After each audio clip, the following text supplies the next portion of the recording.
This story begins off the coast of Puntland, Somalia, at the very tip of the Horn of Africa. The geology of the region means that it's blessed with the richest fishing grounds in the country. The region sits on a continental shelf where marine life is concentrated, but the waters around Puntland also happen to be an ecotone, which is where two different biological communities collide and integrate. This is where the Red Sea, Indian Ocean and Arabian Sea meet. These rich fishing grounds are attractive to both local and international fishing vessels. Bottom trawlers drag huge nets along the sea floor, but also cause serious environmental damage. And then gill netters, who leave a wall of netting that tangles and catches fish, but can also trap protected species. Now, despite a ban on trawling off the Puntland coast, it remains rampant. Illegal, unreported and unregulated fishing, or IUU fishing, is a real problem in these waters and even has connections to the illegal arms trade. So it's here that our story begins, with 7 long-haul trawlers known as the Somali 7. This is a collaborative episode of Africa and the Global Illicit Economy and Deep Dive, exploring organized crime, from the Global Initiative Against Transnational Organized Crime. I'm Lindy Mtongana. They were oddly and clumsily insistent that I could do whatever I wanted so long as I didn't ask or look into this set of vessels. There is a real spectrum of both licit and illicit activities and goods that get passed through these networks, so it makes it really hard to kind of unpick who's doing what and how. The largest concern probably from this use of complex company structures is that fishery operators and IUU fishing vessels and their owners are able to mask who the ultimate beneficial owners are. I think it's all a matter of crimes of opportunity. I think you might see vessels that originate in Iran drop off a load of weapons and then decide, okay, let's do some fishing before we go back.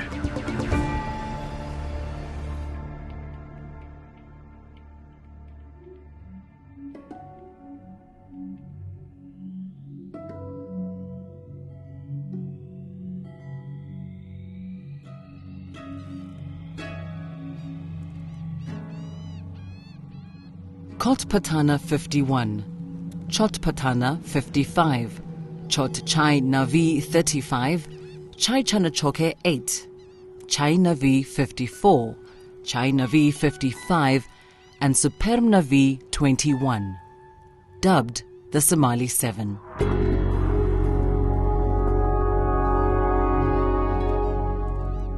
In 2017, these 7 trawlers were fishing off the coast of Puntland. On board, there were 240 Cambodian and Thai crew members who'd been told they wouldn't be fishing beyond Thai waters. But they hadn't just been lied to. They were victims of horrendous conditions: beatings, lack of medical care, death threats, unpaid wages. They were victims of human trafficking. The investigation was carried out by investigative journalist Urbina in his book, The Outlaw Ocean.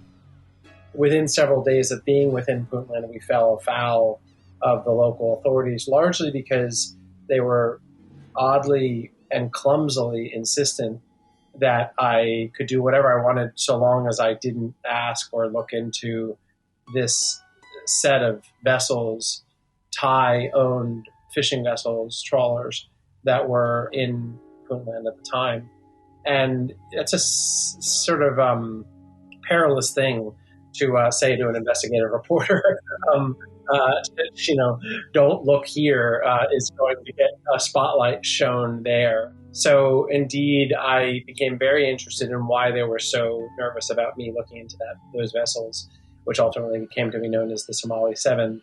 And those vessels, turns out, were involved in really bad stuff. They had captive crew, close to 5 dozen Cambodian trafficked migrant, debt bonded, some of them even kidnapped young men and boys who were on those vessels and had been sort of secreted away, bamboozled even, and being taken from Thai waters all the way to Somali waters. And these vessels were engaged in all sorts of other really immoral and unethical practices. So we began investigating those ships, and that fell us out of favor right away with local authorities, and we ended up being told that we had to leave Puntland immediately. The fleet had been reflagged under the Djiboutian registry in 2016, yet was owned by a prominent fishing family in Thailand called the Sangsukiam, who have, among their number, a former Thai senator.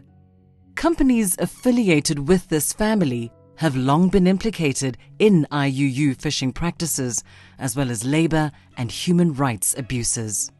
It was a long process, to be honest, and one of the toughest investigations I did. I was lucky in that I had really good sources when it came to trying to piece together the ownership structure, the family that ran these 7 vessels, and how they had escaped a order from the Thai government for all distant water Thai vessels to come into port so they could be inspected for human rights concerns.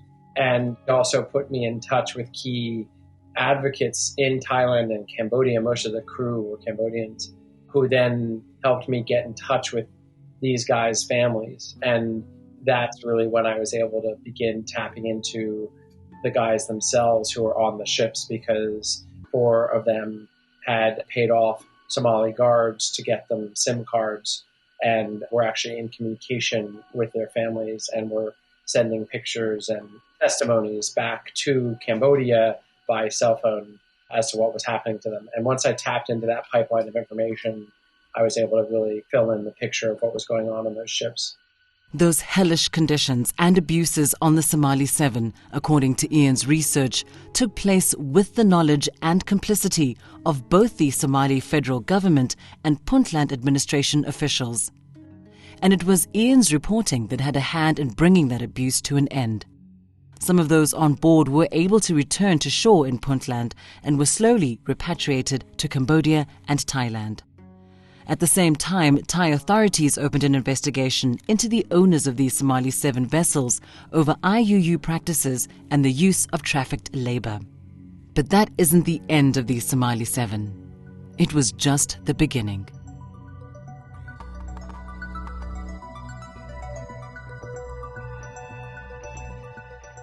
Before we get into what happened next to the Somali 7, let's just take a moment to understand exactly what IUU fishing is. So my name's Austin Brush, and I'm a senior analyst on the IUU fishing portfolio at C4ADS. Legal, unreported, and unregulated fishing is broadly defined as any fishing that violates fisheries laws or occurs outside of existing laws and regulations on the high seas or in areas within the national jurisdiction of a state.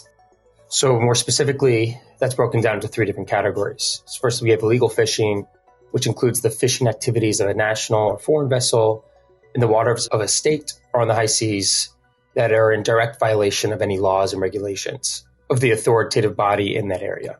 Meanwhile, unreported fishing includes activities that are not reported at all or purposely misreported to the relevant national authority or regional fishery management organization.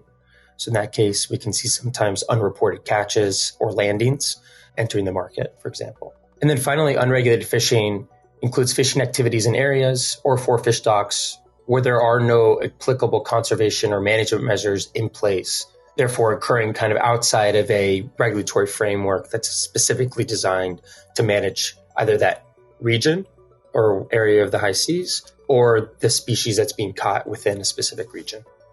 And in trying to understand the scale of IUU fishing, do you look at it from the perspective of the value generated from IUU fishing or the value of money lost to formal fishing? I think it's a little bit of both. So there are current estimates out there that have been used to quantify what the total value of IUU fishing as a whole is. The most recent estimates I've seen have placed the value generated from IUU fishing at around $10 billion to $36.4 billion annually, which makes it the 3rd most lucrative natural resource crime. But that cost affects different regions and different countries a little differently. Obviously, some of those countries that are most affected are developing countries in which foreign fishing vessels or larger distant water fishing nations are operating in. So I think last year there was a study by the University of British Columbia that estimated that the economic losses of IUU fishing in Africa, the continent of Africa, we're close to $8 billion with a range of up to 15 or 20, actually.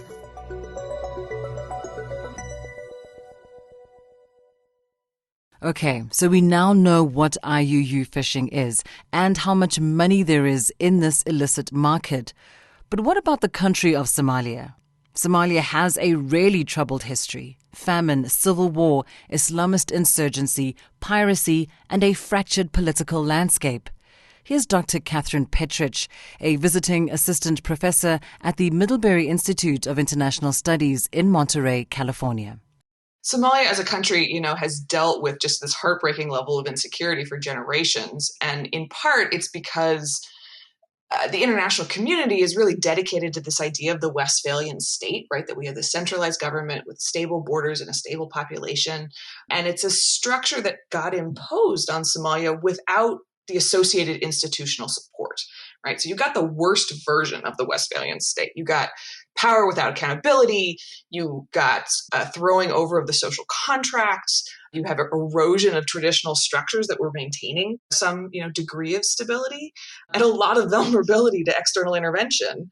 And then you throw on major challenges like drought and famine that really need a central power to respond to those effectively. And it's kind of no wonder you end up in this cycle of instability.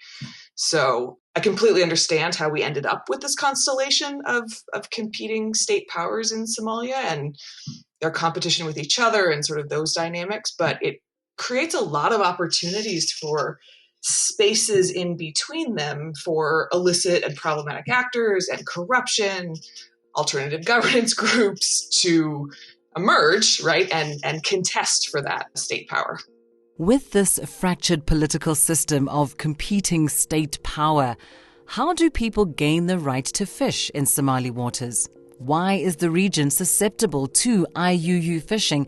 And how complicit is the state in this environmental crime? Since the early 1990s, there's been no strong central government, and the country has broken up into a series of smaller regional states with a very weak federal government in the capital of Mogadishu.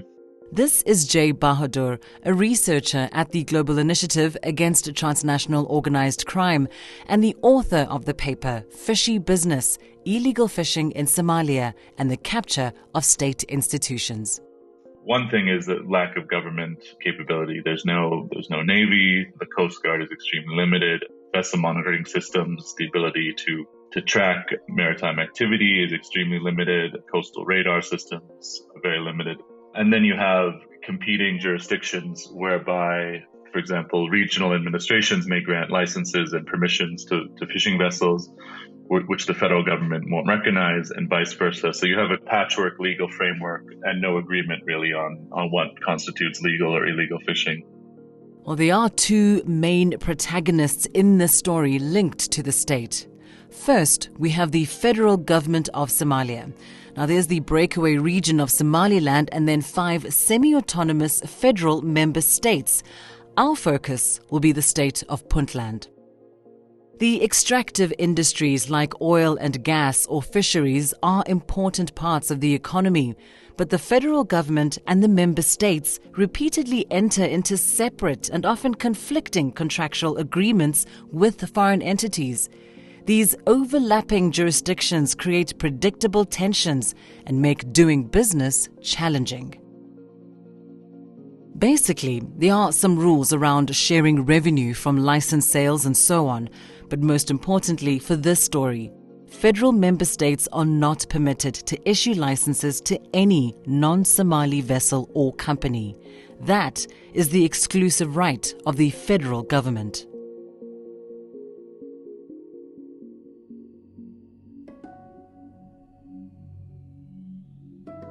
So let's go back to the Somali 7, the Thai-owned fleet of fishing vessels. When we left them, the Thai authorities had opened an investigation into the owners of the vessels, and those Cambodian and Thai crew members were being repatriated. In addition to this, Djibouti, the country under which flag the vessels were registered, deregistered them. What to do now? Well, fishing vessels can do all manner of things to avoid detection. They can go dark by disabling their geolocation or automatic information signal, which means they are essentially invisible. Or they can repaint or alter the exterior of the vessel, or even paint a new name on the side to evade port authorities. In this case, they were renamed and reflagged as Somalian. Here's Austin Brush. If there are challenges in one specific region of the world with a given state, they have the ability to kind of flag to a different state, change their name, all as a process of obfuscating their identity. So actually within the report, looking at Somalia's fishing sector, one of the main cases in it, the Al Wassam fleet or the Thai 7, many of the vessels there were sold to new companies, changed their names, repainted their exteriors, and then continued to operate despite having been involved in kind of highly public infractions in the past. And so while these vessels were sold and changed key identifier of their vessels, another key component of that is the lack of data on ownership in the fishing sector and the difficulty to confirm when these vessels are sold, whether they're actually being sold to different companies with different ownership or if they're just being sold to companies also linked to their former owners and just changing their names and other identifiers such as that. The Somali 7, or at least 4 of them, were now known as Al Wassam 1, Al Wassam 2, Al Wassam 4, and Al Wassam 5. They were given Puntland fishing licenses and enrolled under the Somali flag registry by the federal government's Ministry of Ports and Marine Transport.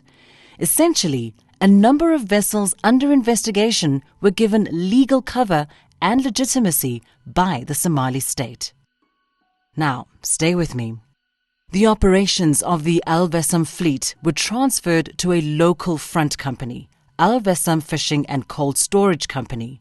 The catches they made were exported by a seafood importer in Thailand called Felix Interfood Co. Limited. That company is linked to the Sangsukiam family, the same family who were the owners of the so-called Somali 7. But unfortunately for the Al Wassam fleet and for their defenders at the federal government of Somalia, Ministry of Fisheries and Marine Resources, the Thai authorities spotted the renamed IUU fishing vessels and rejected the importation of 46 containers. So, what to do now? Well, it's time to rename and reflag again.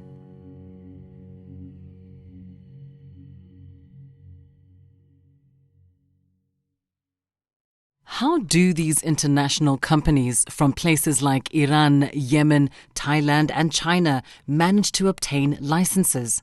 Despite the licensing agreement between the federal government and member states, the research from the GI has shown that a lot of the revenue generated goes into the pockets of local fixers and state officials.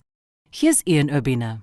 These entities, these companies, be they foreign or not, were businesses that had figured out how to tap into the money to be had. So these are the fishing companies that wanted to fish in these waters, but they needed to figure out how to do it, bureaucratically, safely, etc. You have to know the right players and who to pay and for what and what papers you need and all that. And some of these same security companies and fishing consultants and these sorts were adept at squeezing those market players, be they Djibouti flag registry or SSS private security firms or cold storage fishing development consultants. There are all these different categories of stakeholders that sort of glom around the coastal boondoggle and find a way to get a piece of that money. In 2015, a dhow called MV Nasir was intercepted by an Australian naval vessel. Alongside the master of the vessel, Javed Hoot, an Iranian national, the Australian forces captured anti-tank guided missiles and other weaponry reportedly destined for the Houthi rebels in Yemen. Here's Catherine Petrich. So my understanding is that there aren't a whole lot of foreign criminal networks active on the ground in Somalia, but there are many different groups that have relationships with domestic networks, right? And that there is a real spectrum of both licit and illicit activities and goods that get passed through these networks. So it makes it really hard to kind of unpick who's doing what and how. So, for example, in Jay's report, right, he talks about this intersection of illicit fishing vessels and arms trafficking, right? So those arms traffickers are not necessarily setting up their own networks within Somalia, but they're tapping into and having relationships with domestic networks. So in this way, what we would sort of call the illicit economy of all of these activities is booming, but you're not necessarily seeing narco traffickers from Latin America setting up shop, right, in Puntland. And that's what's particularly interesting about this case. Javed Hoot, who later claimed to own 7 dhows which were used for arms trafficking in Somalia, also admitted to involvement in the Somali fisheries sector. He stated that he used local fixers. He would pay per vessel for the permissions, and it would all be sorted by the Somali fixer, who would even provide 2 armed guards on board. Many of them have relationships with the Puntland government, so they'll obtain fishing licenses or what might be seen as by some as legitimate fishing licenses, but by the federal government as illegitimate. But in any case, they'll obtain some manner of fishing license permission for the vessel. Again, they'll allow the vessels to come to ports in Puntland, so whether engage in trading for food, for fuel, charcoal. They'll provide armed guards, and they'll essentially protect them from potential pirate attacks or other forces in the community. And in exchange, they're allowed to fish. Generally, these fishing licenses last about 45 days, which is sort of the limit of what these vessels from Iran, fishing dhows. And in exchange, the agents will receive between $10,000 and $15,000 from the vessel owners for their services. According to internal documentation obtained by the GI between the 10th of September and the 18th of October 2020, the Puntland Ministry of Fishing and Marine Transport licensed 52 Iranian vessels that are engaged in jidmo or trawling, which, as we pointed out earlier, is illegal under both Puntland and Somali law.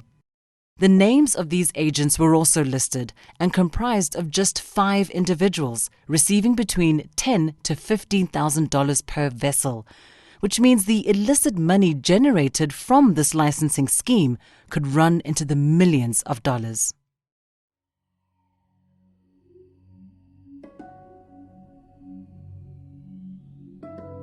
Okay, so we've heard about Chai Chanachoke 8, one of the Somali 7, which was reflagged and renamed Al Vesam 4. But after being spotted by Thai authorities, it was time for another name change. Step forward, the Marvan 1. But before the Marvan 1 could sail anywhere, it needed a crew. Here's Jay Bahadur. Essentially, in order to provide a crew, because the original crews of these vessels had all been trafficked seafarers from Thailand and Cambodia, there was a really big scandal about it. They needed a new crew. And in order to do that, they reached out to an illegal or unregistered fishing agent recruiter in Mombasa, in Kenya, who then provided them a number of crew members, and they flew all the way to Somalia, were transported to the very tip in the north of Somalia, and embarked on board this vessel, the Marwan 1. And soon found that they had become indentured laborers as well as was the case with their Thai and Cambodian predecessors. The unlicensed agency that hired the new crew members dealt with an individual named Abdul Qadir using, and get this, a Thai mobile phone number. Abdul Qadir provided Puntland work visas through a company called Somlink Fisheries Investment Co., based out of Oman. The Marvan 1 had its crew. But, as Jay said, the conditions aboard the Marvan 1 were alleged to be horrendous. 20-hour working days, sleeping in the open, injuries untreated, denied food for days, threatened with being locked up or shot and denied medical treatment. Another example of Somalia's slave fishing vessels. After nearly 4 months, the crew eventually returned to Kenya, following an intervention from the Kenyan government. Each crew member, who was promised $240 a month, left with between $400 to $500 for 4 months, enough to pay for the airfare home. This version of events is disputed by Somlink Fisheries, who claimed that the Kenyan agency provided unqualified crew. But despite this, the Somlink Fisheries representative says they discharged the crew with full compensation.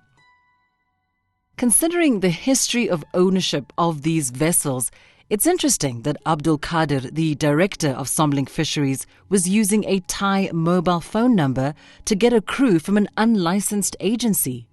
Indeed, after questioning from the GI, a Somlink Fisheries representative admitted that the Abdul Kadir family has partnered with the Sangsukiam family from Thailand in the past, the owners of the Somali 7, but that all ties had been severed. Jay Bahadur says Somlink Fisheries acted as a front company. This Somlink Fisheries company was essentially there to legitimize it as a Somali company. It was there to facilitate what they needed on shore, perhaps fuel, perhaps crew members, things like that. And then as well provide export paperwork to evince the claim that the products of these vessels were exclusively Somali in origin.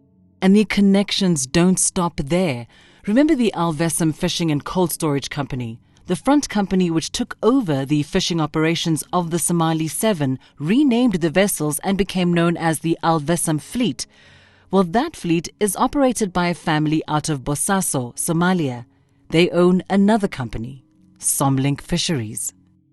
These two companies, Somlink Fisheries and Alvesam Fishing and Cold Storage Company, through phone records obtained by the GI, reveal that mobile phone numbers associated with these two companies show numerous contacts with members of the Muhammad Omar Salim network, who are known arms traffickers in Somalia and Yemen. Yeah, there is. I think it's all a matter of crimes of opportunity. I think you might see vessels that originate in Iran drop off a load of weapons and then decide, okay, let's do some fishing before we go back. You also have fuel smuggling. So fuel in Iran can be obtained for a fraction of the price you can sell it in Somalia because it's subsidized. These networks are quite independently operating, and I think commit various crimes of opportunity as occasions arise. So what of the Marwan 1?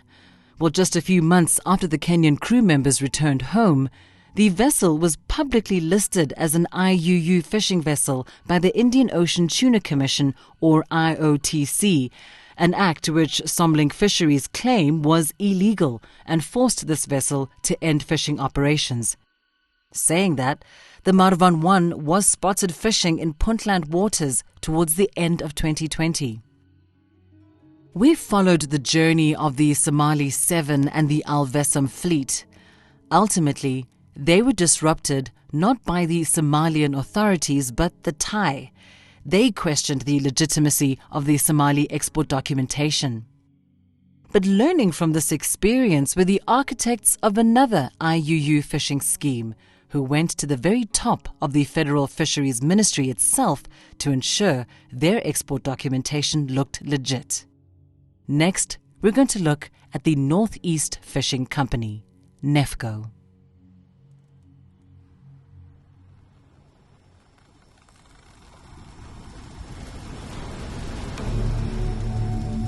On the 4th of August 2018, a trawler called the Hey Simo 1 was sailing 60 miles off the coast of Djibouti when there was a reported fire. The crew members were evacuated to safety before the vessel was abandoned to its fate. It sank. Fortunately for the apparent owners of the Hey Simo 1, the Northeast Fishing Company, they would be able to submit a total loss insurance claim. But strangely, the registered insurance policy holder was another company, Al-Qaus Overseas Trading. We'll come on to them shortly, but first, let's focus in on the Northeast Fishing Company, or NEFCO. Jay Bahadur. Yeah, NEFCO is a local fishing company based in Bosaso in Puntland. It's owned by a Somali family that began operations in the late 1980s. They began by buying up fish from local fishermen and then exporting it abroad. So essentially operating what's called a reefer to collect fish from local fishermen. They then expanded into operating 4 trawlers, which are in fact illegal under both Somali federal and Puntland law. Okay, so this section has a lot of company names in it, shell companies and complex corporate structures. But stay with us. There will be a link to the paper in the summary to this show, and there you'll find a helpful diagram showing all of these connections.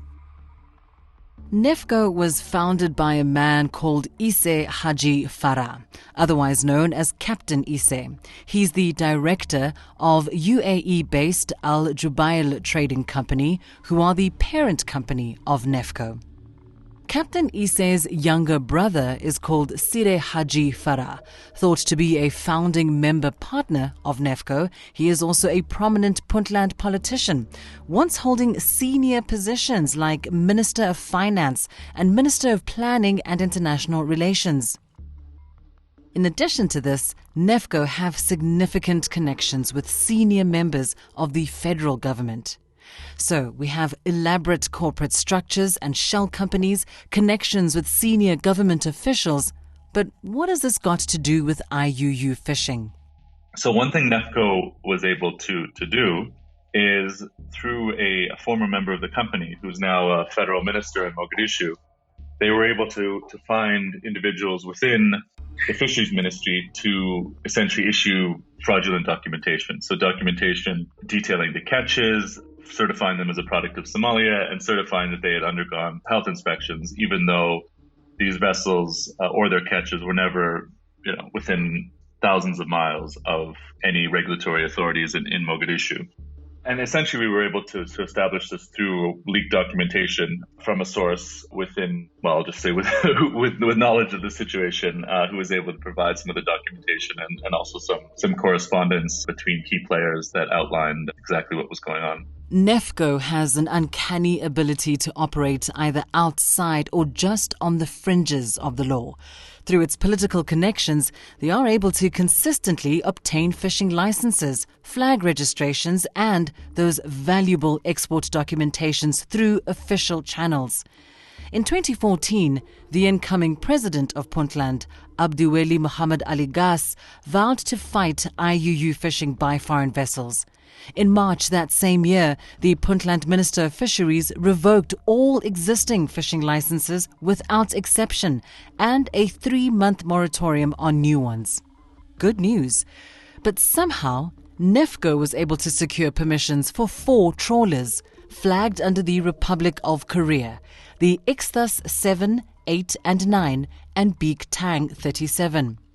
These vessels were operated out of Muscat, Oman, by a company called Rasa Trading Company Limited. The president of Rasa Trading Company Limited is a Korean national, Jum Bai Kim. NEFCO claimed to have purchased the vessels, although it is highly likely that Kim is at least a part owner. But regardless, what we do know is that in November 2014, these vessels were renamed. They were now called Butiyalo 1, Butiyalo 2, Haisimo 1 and Haisimo 2, and had been re-registered under the Somali flag by the federal government's Ministry of Ports and Transport, giving them legal cover to fish within Somalia's waters. Why? Well, perhaps it was due to the fact that the South Korean government had tightened regulations on vessels flying its flag due to increased international scrutiny in countries engaged in IUU fishing practices. But the decision to grant these licenses to NEFCO was rejected by the federal government. In fact, they even reported the NEFCO vessels to the IOTC for engaging in IUU fishing in Somalia. Just 1 month later, the weakness of the state institutions was in full view. Here's Jay again. Yeah, so this was, I think, in 2015 when these vessels, Butiello and Hasimo, were 2 vessels operated by this company, NEFCO, or the Northeast Fishing Company. It was around this time, this was just after they had been reflagged as Somali vessels in order, again, to conceal the nature of their ownership and their foreign operations. But they attempted to then enter Salalah port in order to transship their catch, the products they had been fishing in Somali waters. And they were denied entry to the port because the Somali government essentially wrote to the Omani authorities and told them that these were not legitimate Somali flag vessels. So they were initially denied entry to that port. But that wasn't the end of the incident. A day later, the Puntland Ministry of Fisheries sent a letter to the Omanis accusing the federal government of spreading false accusations against NEFCO and assuring them that the vessels carried valid Puntland licenses. Just a few days later, the federal government backed down and retracted its original claims. The vessels were allowed to go about their business in the Omani port. Now, firstly, it's worth pointing out that trawling is illegal under both Puntland and Somali law. But this also shows the level of influence NEFCO have within the corridors of power and the relative weakness of state institutions. A regional authority was able to override the decision of the federal government. It is likely that NEFCO are acting as a front operation for Jumbai Kim, the Korean national based in Oman, who we met earlier. Yes, I mean, that's the current understanding. There are multiple reasons we've come to this conclusion, but one of them was that when one of these vessels sank in 2018, the registered policyholder for that vessel, which received the insurance payout, was a company owned by Jumbai Kim. The operations of the vessels themselves are still crewed by Korean captains, which again points to an operation of Jumbai Kim. Essentially, the method in which these vessels were operating hasn't changed from the time that they were flagged as Korean vessels, so when they reflagged as Somali vessels. And our understanding is this was simply essentially a front operation in order, again, to conceal the nature of their foreign ownership. An individual with knowledge of NEFCO's operations claims that Kim maintains a beneficial ownership stake in the 4 vessels. Indeed, catch and health certificates show that the consignor of the vessel's cargo is a company that we've come across before, Al-Qaus Overseas Trading LLC. So do you remember Rasa Trading Co. Limited, the original owner of the 4 Korean trawlers, under its president, Jumbai Kim? Well, Rasa Trading is also a parallel entity to Al-Qaus Overseas Trading. Both are headquartered in the Al-Qawair district of Muscat. Their phone numbers are identical, all under the watchful eye of the director, Jumbai Kim. Here's Austin Brush again. One way in which companies and their owners are able to engage in IUU fishing and repeatedly is by exploiting low transparency within the fishing sector, and specifically using complex cross-jurisdictional corporate structures to mask their links between the beneficial owners and the actual legal activities that they're funding or sponsoring. And so we see different corporate structures being used, like shell companies, friend companies, and joint ventures, to provide opportunities for distant fishing operators to gain access to fishing quotas, vessel authorizations, as well as a number of other kind of illicit activities that are linked to the fishing sector and IUU fishing. The largest concern probably from this use of complex company structures is that fishery operators and IUU fishing vessels and their owners are able to mask who the ultimate beneficial owners are, which ultimately protects them from the consequences of the illegal activities they sponsor. Kind of hampers investigations as well as successful prosecutions of violations by some of these companies, because the link between the actual vessel and the activity engaged in and those that ultimately profit from it is sometimes very murky. If the NEFCO fleet does remain even partly under the ownership of Jumbai Kim, it would show that the simple action of reflagging a company's vessel is an example of how foreign private commercial interests are able to capture elements of the Somali state to further their IUU fishing aims. Here's Jay again.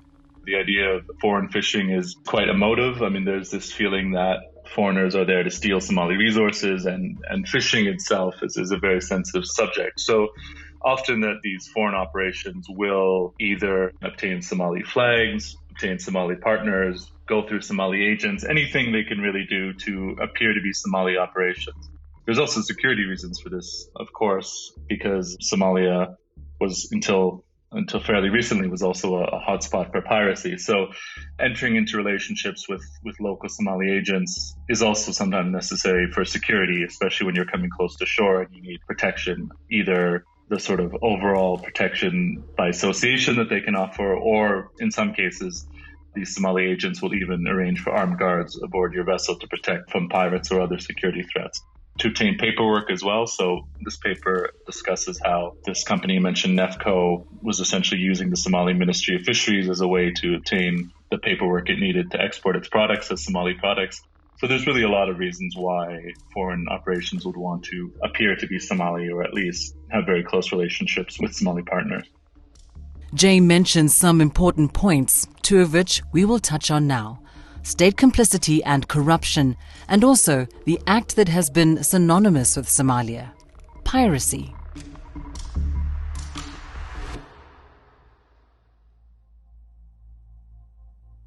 We've seen how Nefco has connections in the highest echelons of Somali politics. Indeed, such is the company's influence that it grew beyond Puntland to the Federal Ministry of Fisheries and Marine Resources, possibly even including the ear of the minister himself. In 2019, Captain Isse moved Nefco's export operations from Oman to Djibouti. He now used the title Managing Director of HF Trading Company FZE, a company headquartered in the Djibouti International Free Trade Zone, the largest of its kind in Africa. The company is using the port to transship their catches to a seafood importer in China. Now, to get this cargo into China, it needs to satisfy the import regulations, which includes the catch and health certifications. Basically, where have they come from and are they in a sanitary condition? But they also require legitimate certification, say from a national authority like the federal government of Somalia's Ministry of Fisheries and Marine Resources. Will Nefco have no problem sorting that out? They can go straight to one of their own, the Federal State Minister of Finance, Mohamud Hayir Ibrahim. Oh, and he's also the cousin of Captain Isse and a former assistant manager of Nefco and former general manager of the Dubai-based foodstuffs importer Makir Coast General Trading Company, who were owned by Nefco's parent company, Al Jubail Trading Company, LLC. Here's Catherine Petrich again. We think about corruption, right? I think its actual dictionary definition is the misuse of public good for private gain, right? And we see that happening all the way from, very formal state institutions down to the street level in Somalia, with the caveat, right, that things are uneven depending on where you are. But generally speaking, state institutions are so weak and public confidence in both the institutions themselves and the associated government officials is so low. There's very little buy-in. Why would you give social capital or taxes to something that's effectively just robbing you, which then, of course, creates this downward spiral of weakened institutions and opportunities for corruption. So unfortunately, it seems as though the federal government has just enough power to personally enrich the people who rise to the top of those structures, but not enough to hold them accountable to their constituent populations.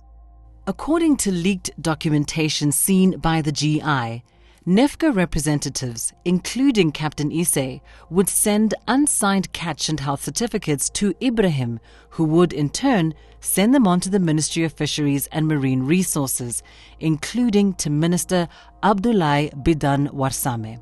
These certificates would then be signed and stamped with no actual evidence that a physical inspection had been done.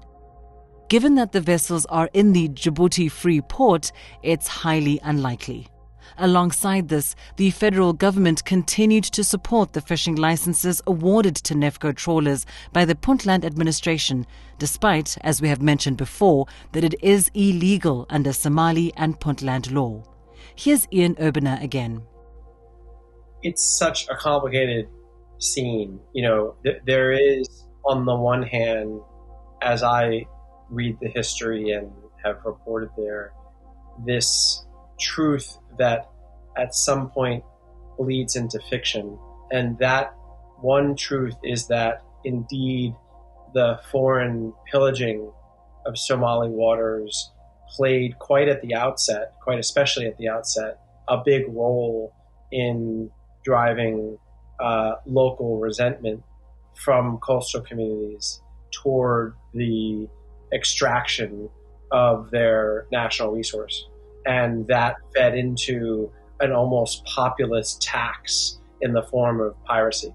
That's true to some degree, But quickly that truth bled into fiction, or if you will, this sort of one thing became something else in the form of a large business, an extortionist business that, in my view at least, and from the smart people I've talked to and sort of been tutored by, like the piracy narrative became a big business reality, and no longer was this a populist tax on foreign invaders, but rather a straight up extortionist criminal enterprise that was in no way truly benefiting local fishermen or local communities. It was just sort of squeezing money in brutal ways from those whom it netted.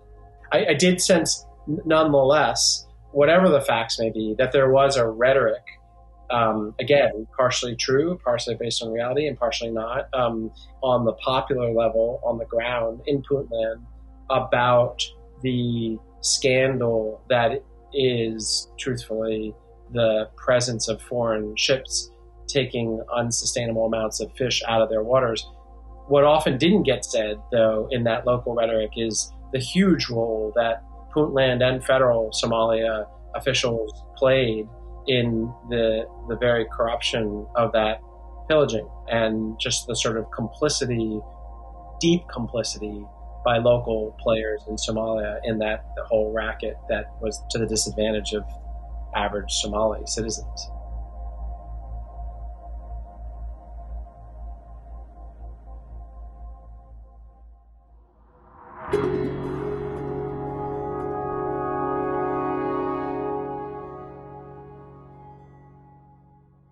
Prior to publication of the report, Fishy Business, Illegal Fishing in Somalia and the Capture of State Institutions, the GTOC presented the individuals and entities named in the study with detailed accounts of the relevant findings and provided ample opportunity to review and comment thereon. Abdullahi Bidan Warsame, Isse Haji Farah, Mohamud Sheikh Abdullahi Abdirahman, Jumbai Kim, Alvesim Fishing and Cold Storage Company, and the Puntland Ministry of Fisheries and Marine Resources did not respond to the GTOC's outreaches. Through a lawyer, Mohamud Hayir Ibrahim requested that the GTOC cease all contact with him. Ahmed Osman Farah declined to respond to the GTOC's findings, stating that he was accountable only to the Somali government and not to foreign nationals.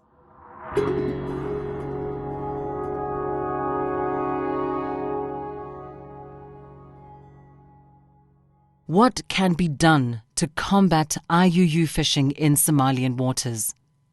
For one last time, let's go back to Jay Bahadur, who wrote the report that this podcast is based on. One important recommendation is that the federal member states and the federal government need to sort of get on the same page. So that means that they can agree and make public, for example, which vessels are flagged under the Somalia flag, which vessels are legally operating in the country. I also suggested that the Somali federal government should make any Somali-owned company that's applying for a license or for flag registration should make its beneficial owners apparent, so that it's clear when a Somali company might be used as a front or an agent for foreign fishing interests. And then essentially a third recommendation is for importing countries to treat any fishing product that's either a product of trawling or a product of a license obtained from a federal member state should be treated as illegal. But essentially the overarching theme is that there needs to be a way to streamline the system from both an internal and external point of view, and essentially make it clear to foreign actors and importing countries what is considered legal and illegal under the Somali system. That's all we have time for in this episode. I'd like to thank Jay Bahadur, Catherine Petrich, Austin Brush, and Ian Urbina for taking part in this podcast episode. A link to Jay's report, Fishy Business, Illegal Fishing in Somalia and the Capture of State Institutions, is in the summary to this show. There is plenty of additional detail in the report to get your teeth into. You can also find a link to Ian's book, The Outlaw Ocean. please leave a review, like and subscribe to this podcast. For more information about the GI or to find other reports, podcasts and events, head over to the GI's website, globalinitiative.net. Thank you for listening to this collaborative episode of Africa and the Global Illicit Economy and Deep Dive Exploring Organized Crime from the Global Initiative Against Transnational Organized Crime. I'm Lindy Mtongana. Thanks for listening.